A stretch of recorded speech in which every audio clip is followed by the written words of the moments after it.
Today I'm going to talk to you about my eye removal surgery. Each person has something different when it comes to having the eye removed. So rather than talk to you about the operation itself, I'm going to talk to you about how it affected me. The surgery itself had so many unknowns, and even the surgeons didn't know what they were going to find when they got in there. They didn't know how much of my face they'd need to remove. At first they did think they might have to remove my cheekbone. So it was a surgery that no one really knew. And when I came around, I can remember feeling my eye blinking. And if you look, when I blink, the muscles around my eye move. When I first woke up and felt this, I thought that the doctors had left my eye in, and I was so pleased. But then a nurse came in and said, oh, the surgery went well, you know, they managed to remove just the eye socket, etc. And even though I did feel a bit deflated, I knew I'd gone there for eye removal surgery. There's always that hope that the doctors did leave my eye in, but unfortunately they didn't. What I first experienced, many of you would think is phantom pain, but when you have eye removal, it's called phantom eye syndrome. Now, I don't know how much of that was me feeling the muscles around my face moving as I blink, or it was actually like the phantom syndrome. I've experienced it a few times since then. When you first wake up and you have sleep at the side of your eye, it's a bit like that. And sometimes I've even gone like that to get rid of the sleep. I want to stress to you all, it's never been painful. Maybe it's a bit annoying sometimes, but it doesn't happen that often. And I'm so used to blinking, that isn't really a problem. And I don't really feel it that much. Every so often I do, but it's never ever been painful, never. And I want to stress that to you because sometimes people think, oh, phantom pain, and I want people to know that it wasn't painful, because I found a lot of things online, but they didn't actually tell me what I wanted to know. And I wanted to know, would I be able to work? Would I see 3D films? What will my vision be like? Will I have a blank space, or does the eye take over? And it's questions like that I want to answer. And one of the biggest ones was, what is all this perception that everyone keeps telling me about? And oh, having one eye is so hard. And it's so bad with perception. You have to get used to the perception when you have one eye. And I want to talk to you about that, and specifically how long it kind of took me to overcome a lot of these issues. Because again, it's something that's not talked about a lot. I don't mind if people see me and I can show my face, but it's about time I started talking about the things that I really wanted to know when I had my eye removed. Because if I had those questions, chances are someone else will. And more people are having their eye removed because of cancer, accidents, or other medical conditions. Firstly, the 3D films I can't watch now. 3D films haven't really taken off all that much. We went to Blackpool Tower and they have a 4D cinema. So I could enjoy the 4D experience. It wasn't all that long. And I've already seen 3D films, so I kind of knew what bits would be 3D. And in my opinion, I'm probably not missing out all that much. One of my first experiences with perception was after the operation. There was a glass and a jug of water. And after having anaesthetic, I was thirsty. So I thought, oh, I'll have a drink. So I went to pour myself a drink, and I didn't notice the glass wasn't actually filling up until I felt all the sheets go cold. And what had happened was, usually you'd pour something in from there. It actually meant the jug was here. So I thought I was pouring it in the cup, but actually it was just going all over the bed. I noticed after surgery that my face was swollen, like mega swollen. I look like that. If they've removed the entire socket, why was there anything left to be inflamed? But that was one thing. And I wouldn't say it was painful, it was more annoying. But after a few days, that went down. But again, it was never painful. It was annoying more than it was painful. I was actually surprised at just how little pain I did feel from the eye removal. I never had headaches, migraines, anything like that. The doctors had decided that they would just put my eyelids together and close them, sew them shut and leave it like that.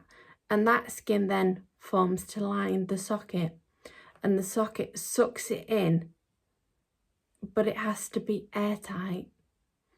And because they'd removed a little bone between my nose and my eye, obviously every time I breathed, it was going up into my eye socket. When I first woke up from surgery, I had my nose packed, and that lasted about 24 hours before it all just started to come out.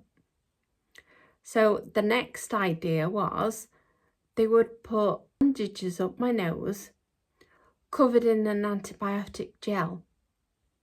They lasted about 24 hours again, so they decided to put something else up my nose that was a bit like a tampon with a straw through it.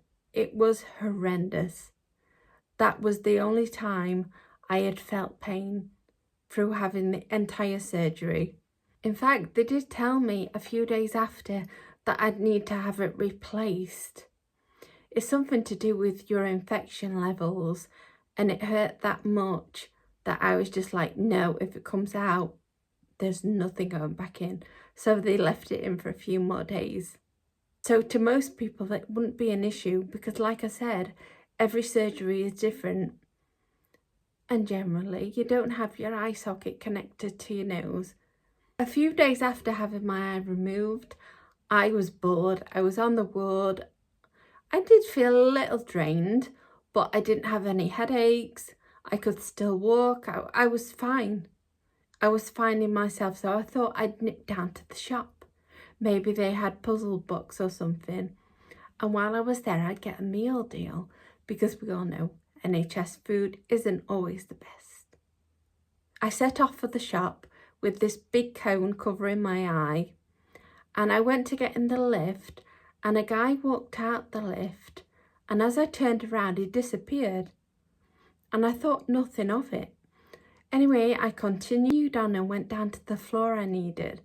And I got out of the lift, and this woman and her son, who was only about 2, she was holding his hand, and it looked like they were walking towards me, and I was gonna like be in between where they were holding hands. And then suddenly they just walked past me, like they didn't even touch me. I went into the shop. I saw the aisle for the chocolate bars first, and I thought I'll get one of them. And that's when I noticed, rather than my eyes glide over all the chocolate bars, I had to stop and look and read each and every one of them. And the same with the drinks. Even though they all had their normal packaging, I had to stop and read them all. And because the sandwiches were the shop's brand, I couldn't just flick through them either, so I had to stop and read every sandwich. And I felt worn out after doing that and was like, I'm going back to my bed. That continued, but it only continued for a few months. But part of the perception is getting used to knowing where people are. I thought because I had my eye covered up, during the 6 weeks between my biopsy and having my eye removed, I'd be fine and I'd be used to it all by now. But there was a big difference between having my eye removed and just having an eye that's covered up that's still there. And I didn't realise that. No one had ever said that. It was nowhere to be found online. So if I struggled with it, I'm sure other people will have too. But do not worry, because I'd say it lasted about 2 months, maybe 3, but after that I was fine. And now when I go shopping, it's not like that now. And that's the main thing. It isn't something that'll last forever. A lot of these problems were things that won't last forever. And I thought that many people needed to know that. Not just people that have their eye removed, but friends and family. Because when I got home and I was making cups of tea for me and my family, and you know, I'd sit down all excited that I made this cup of tea and brought it back.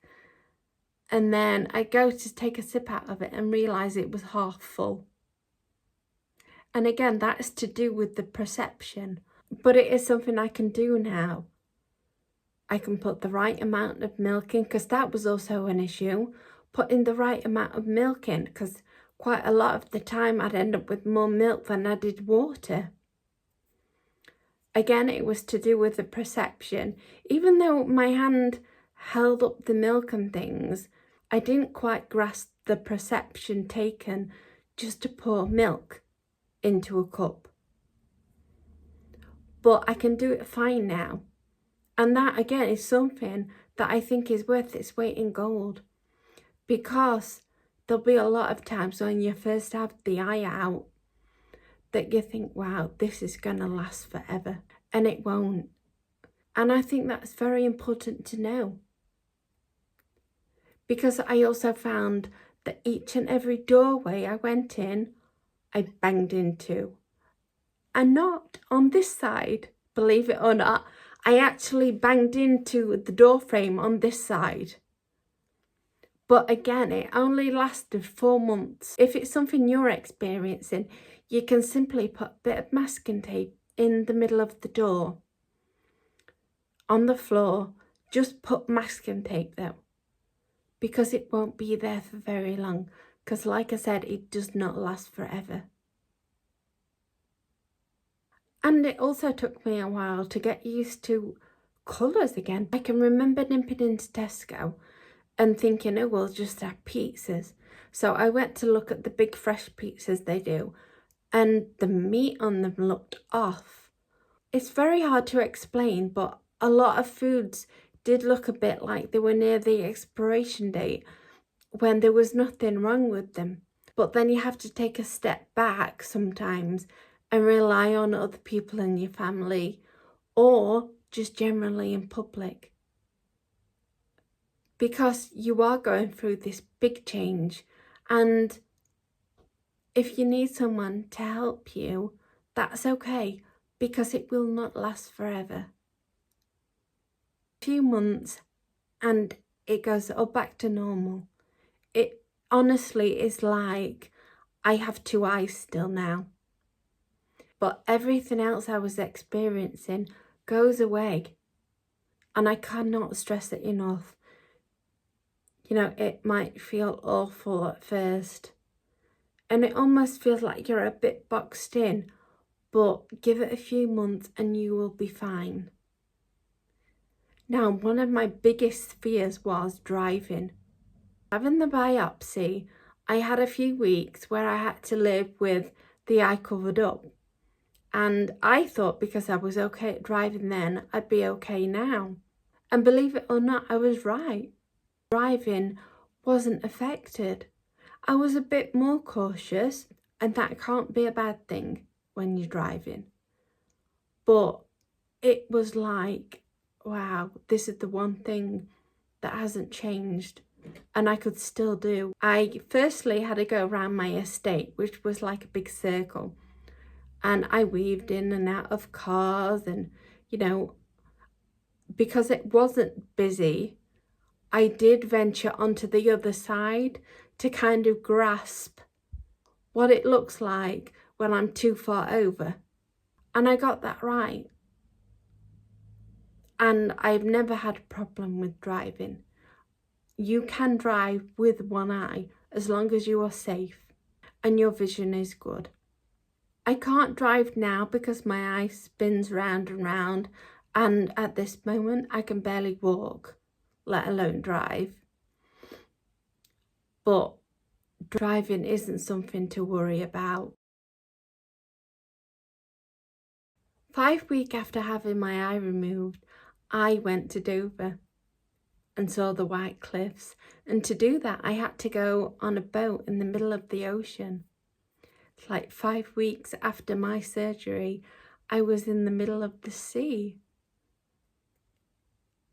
My life continued until I had the radiation, which caused a big attack. But up until that point, I was absolutely fine and I was able to work. It really isn't as bad as you might think it might be. I wasted so much time in between having the biopsy and knowing my eye was coming out, worrying myself sick,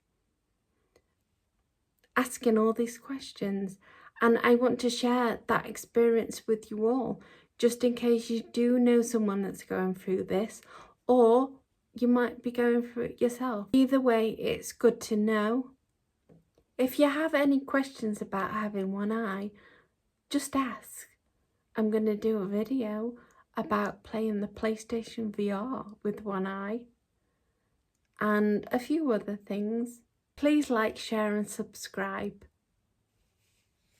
And in my next video, I'm going to talk about my tracheostomy and my voice more in depth so you can understand how I've gone from not being able to talk to trying my best to talk. Thank you.